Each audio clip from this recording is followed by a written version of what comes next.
Here's a little summary on how to do well on your head to toe assessment.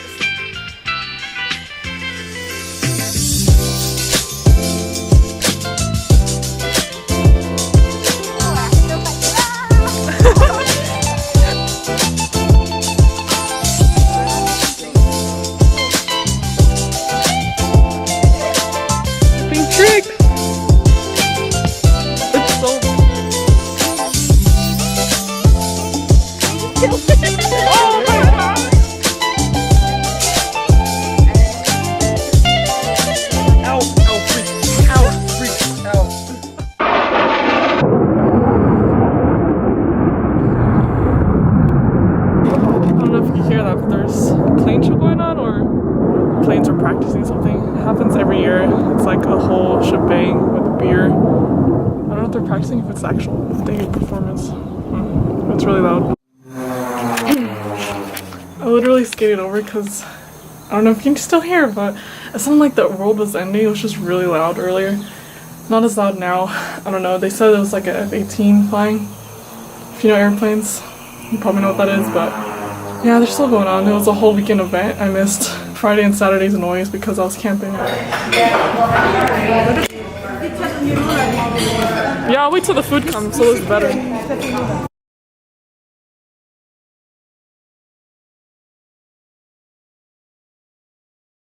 Smile until Margie. Hi, Lula. Hi, Lula. Oh, it's okay. Jonathan. Mom. How does it feel to be 60? Wonderful, fantastic. I still feel amazing. I'm 60. Hey guys, so I just returned from my mom's birthday lunch and I changed out of my sweater because it's getting a little toasty. But yeah, we ate a lot of Thai food. That was my lunch and dinner. Well, right now I'm going to do my med cards and my pathophysiology for my patient for tomorrow. And then I need to start studying for my head to toe assessment, which I'll give you a little preview of so you can see how that goes. And I don't know what else to say, but woo, hello!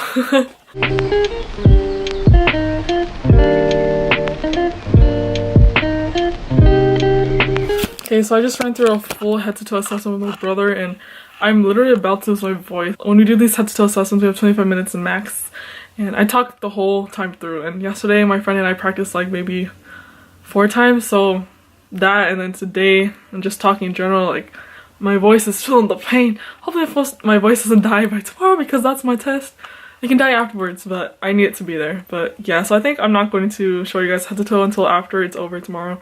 So stick tuned for that. But yeah, now I'm going to go practice finally with my friend for our final practice before tomorrow. Hey guys, it's a new day, same position, but anyways, I got done my head to toe assessment today, so I'm on to do other work now. I know I forgot to mention peripheral and vesicular, or no, broncho-vesicular sounds and vesicular sounds, so I know I'll be docked off half a point for those. However, I did include my extra credits, so hopefully nothing else I will be docked off for. Anyways, yeah, I had clinicals this morning. Know your meds. Yeah, that's all I could say. I passed out meds, but I honestly did not study them too much yesterday because I was focused on my head to toe assessment, so my nurse really drilled me for not knowing the meds before passing them out, so that's unfortunate. But it is what it is. I can't really do much about that, but tomorrow's a new day. Hopefully everything goes better.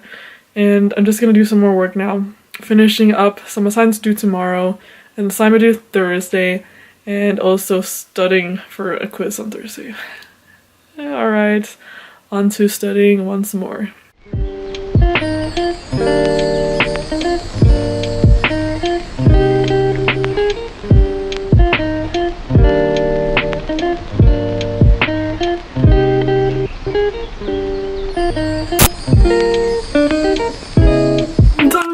Quarter of nursing school.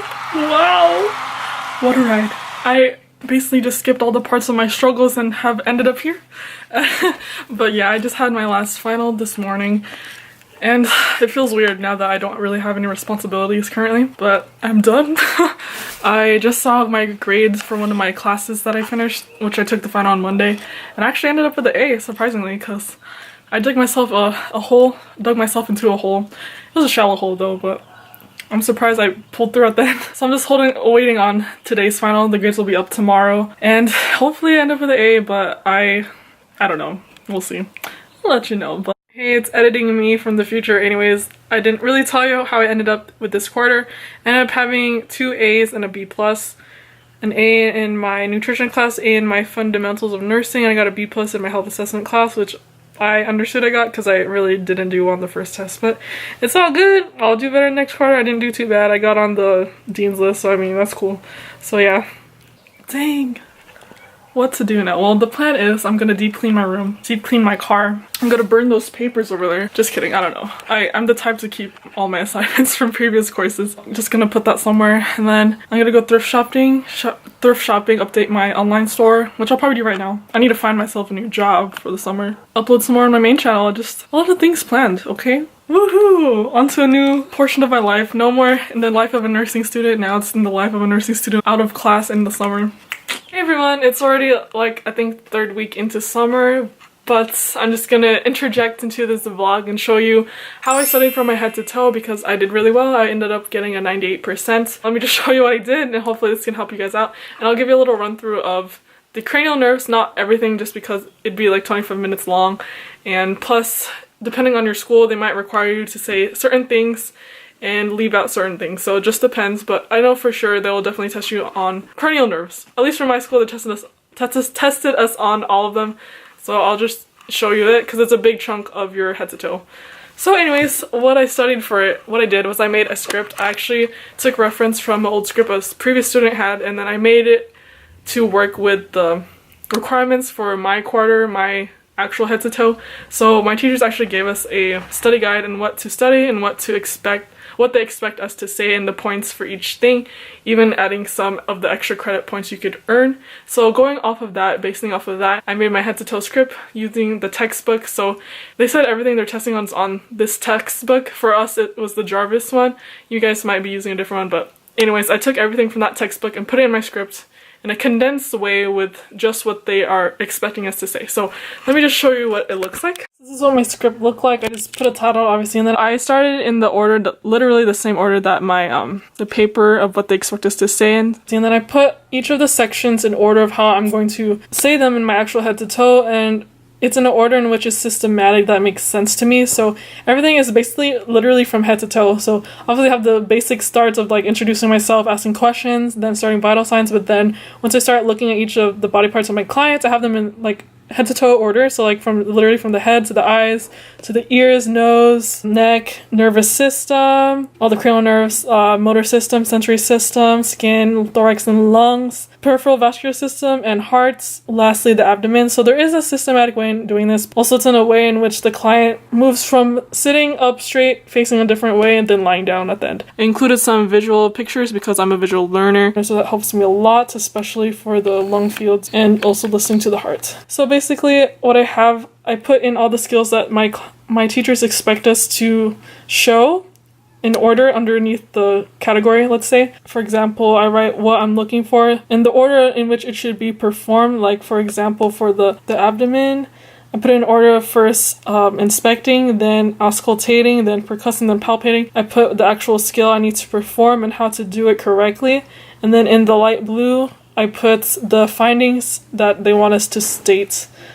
And that's basically how I did everything. And then the highlighted parts like this was extra credit, I just highlighted it. And then the green highlighted is stuff I forgot a lot. Blue is stuff I needed to remember more of as well. Usually yellow is just like things I need to remember or just state. For the nervous system, at least for us, you have to know the cranial nerve number, the nerve's name, what it's used for, and if it's sensory or motor, or if it's both. Yeah, there's like different parts to it, so I just put it underneath the different procedures and then just how to do it correctly and the findings. And also some of the stuff overlaps with each other, like earlier in the eyes, I tested for Perla and as well as visual acuity, so when I move on to do it for the nervous system, I could just say earlier that I already tested it earlier and it's intact. So you can just use it to your advantage. A few things we skipped over just for the sake of time because we were timed to complete it under 25 minutes. So a lot of things we just verbalized, we didn't actually put into action, if that makes sense. But it just depends on your school, what they expect. That's how I said I basically memorized this whole paper.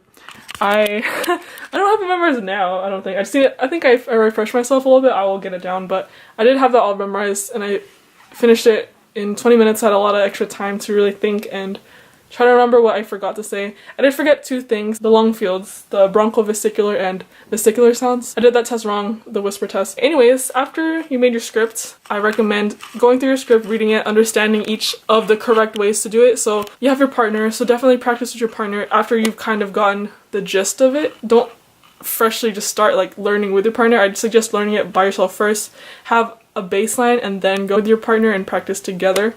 That way you know what they know what to expect and what you're doing. You can catch each other's faults. That's a good way of testing yourself. That really helped me a lot in studying, is that since I knew the material, and then when my partner practiced on me, I would catch something that she forgot or did wrong, and then that's a lot of help for studying for me.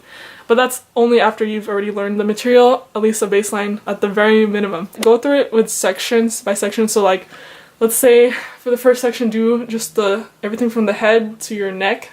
So all the steps, go through it with your partner, let them do it on you, you do it on them, and then take a break, study what you forgot, and then go through it again. And then move on to the next section, and just keep adding it slowly, right, slowly. And yes, it's very much doable. I was a little overwhelmed at first because it's a lot of information to memorize, but once you get it down, it's good. It's good.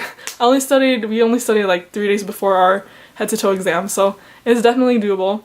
And what else was I gonna say? Okay, remember, so time yourself. This is very important. After you've gotten your baseline minimum, start timing yourself so you know which sections take you really long to do and what you need to quicken and be faster on. Just time yourself, see which sections take the longest and what you need to work on for speed, and just giving yourself a heads up on how long you take, and that way you can work on your speed to make sure you say everything in the time limit you're allotted. Here's a little summary on how to do well on your head-to-toe assessment. So first of all, figure out what your teachers expect you to do. If they give you a study guide, follow that study guide. Then make your script based off of that study guide. So make a script in a systematic order in which you will remember when you're doing it memorized. So for example, it's head to toe. So start from your head all the way to your toe. Go in order of each of the body organs so it's easy for you to memorize and go through. After making your script, study it, get a baseline information. The minimum of like, you remember each step for each of the sections, like for head, for eyes, mental status, all that. And once you have your baseline, then start studying with your partner who you'll be practicing it with. And also, when you're practicing your partner, it's another way for you to study because you can also check and see what she or he forgets in any of their steps when they're practicing on you. And don't limit yourself to just your partner. Also practice on your family and friends once you get the hang of things and you think you got it. That we could practice on quickening and making everything faster and seeing where you really fall and like forget things. That's how you really know when you start timing yourself. So start timing yourself and figure out which sections take you the longest, what steps you forget and waste a little bit too much time on, so that we could go back and study and work on it. And yeah, just repeat that day in, day out before the day of your exam and you should do well. But don't talk too much because I know at least for me, my voice is hurting the day beforehand, so don't use your voice too much, but definitely do as much studying as possible and just practice all the steps on someone. That's very important to put your hands to really practice it like manually, you know, so that it really sticks in your brain much better and much more. And if you get the chance in your study or practice lab, do it there so you have all the tools so you can really see how long it actually takes to pull out the tools and whatnot. But for us at least, they let us prepare our tools beforehand, so it would be easier for us to quicken the actual exam. But just check in with that, and don't be afraid to ask your teachers on what exactly they expect you to say for any of the sections or what they expect you to find. But generally, they will just tell you to follow the book exactly, which you should do. But yeah, I hope this really helps you. And so I'll insert a little example of the cranial nerves after this clip. Hey everyone, so I'm going to give you a little run through of the cranial nerves. This is just all of the cranial nerves based off of what my school required us to know. Some parts I'll be leaving out and stating for the purpose of today's test or purposes of time. I'll be skipping some things, but I'll be stating what I'm skipping. And also, I will be my patient and I'll also be the nurse. So I'll be showing you what you should be doing on the patient. So think of it as like my hands are the nurse itself and then I'm the patient also, if that makes sense. But yeah, let's just get started. So cranial nerve 1 is the olfactory nerve. This is a sensory nerve for scent. For this, I'll be testing my client's scent by having them close their eyes and including or closing one nostril. And then I'll have a scent. Let's say this is a can of a scent and I'll have my client tell me what it is. Cinnamon. So my client was able to guess the correct scent, so cranial nerve 1 is intact. Moving on to cranial nerve 2, which is the optic nerve, which is the sensory nerve for vision.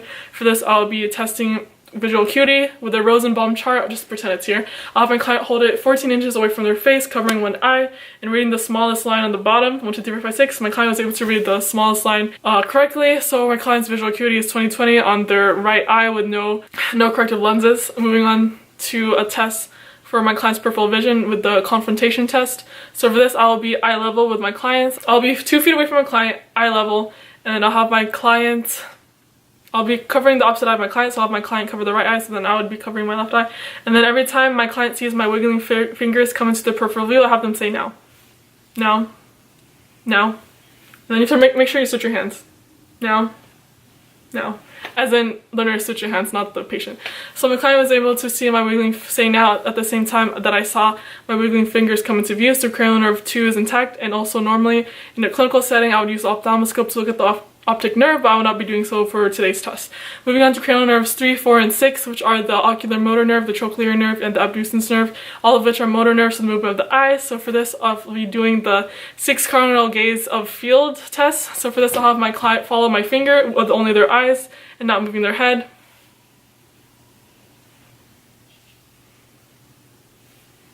I was pretending to be the client, but as you as a nurse, you should be looking at your client's eyes. So the client was able to follow my finger, all 6 of the fields, and there were no extraocular movements or nystagmus present.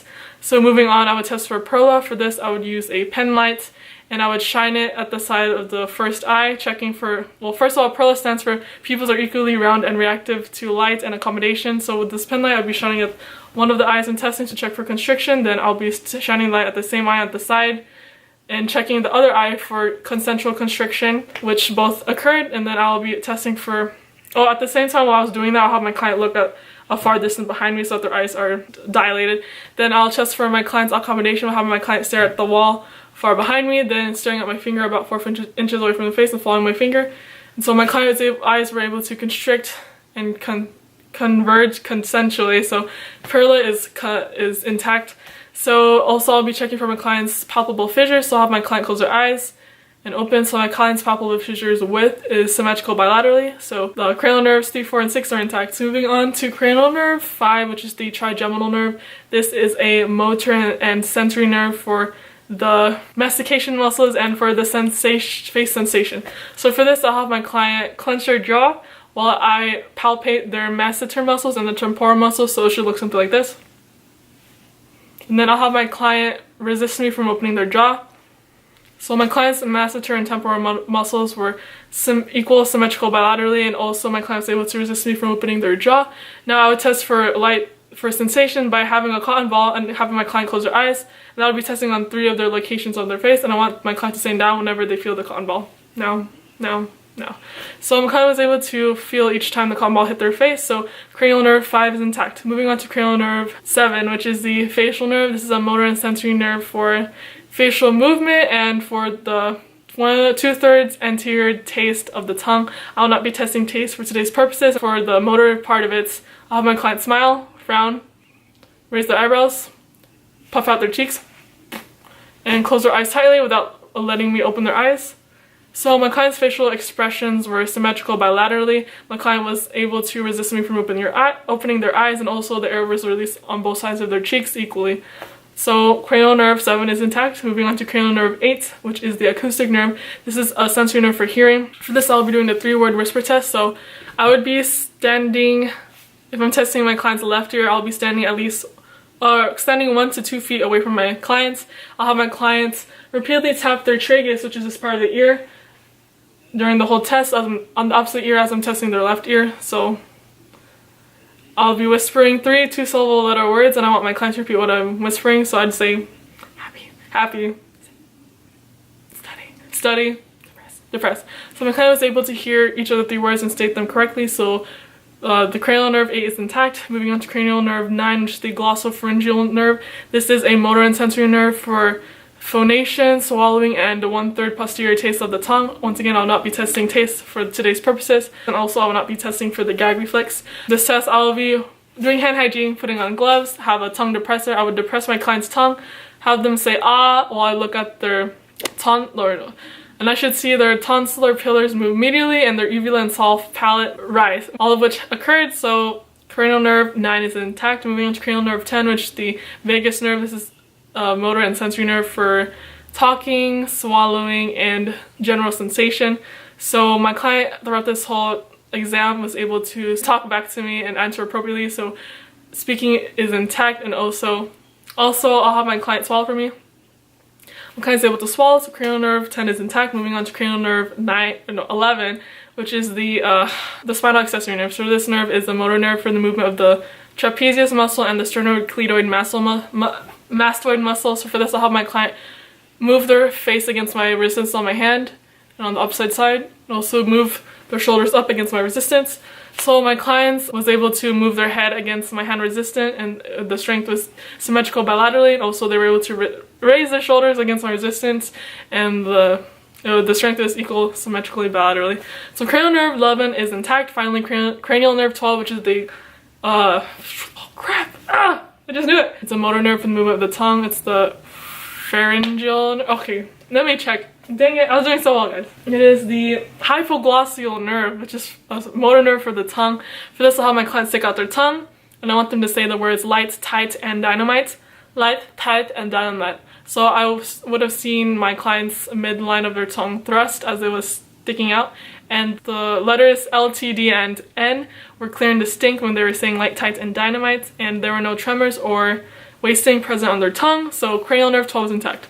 Alright guys, we just did it. That was the full run through of cranial nerves that I had to do for my exam. Sorry it was a little bit confusing since I was being the nurse and the patient, but hopefully this is kind of just gives you an idea of what they expect you to do. Okay, so that's pretty much the end of this whole vlog. It's pretty long once again, sorry about that, but I hope you enjoyed. I hope you learned something new. Comment down below if you have any more questions, or if you want to share how you studied for your head to toe, or just how you're doing. I'd love to know. So yeah, anyways, I'll see you in the next vlog. This is the end. This is the finale of my nursing vlog series, at least for quarter 1. If you want me to continue this series for quarter 2, leave a comment down below or give this video a thumbs up and I'll consider doing that. Otherwise, I'm planning on, I keep saying this in like some of my videos, I'm planning on setting up my blog, and I might be moving this whole series on my blog about my experience in nursing school if that ever happens, but I'll keep you updated on my vlog channel. So after this, you'll be expecting to see summer vlogs of some random stuff I do over summer that might be interesting to you or not. But yeah, I hope you enjoyed this series. Peace.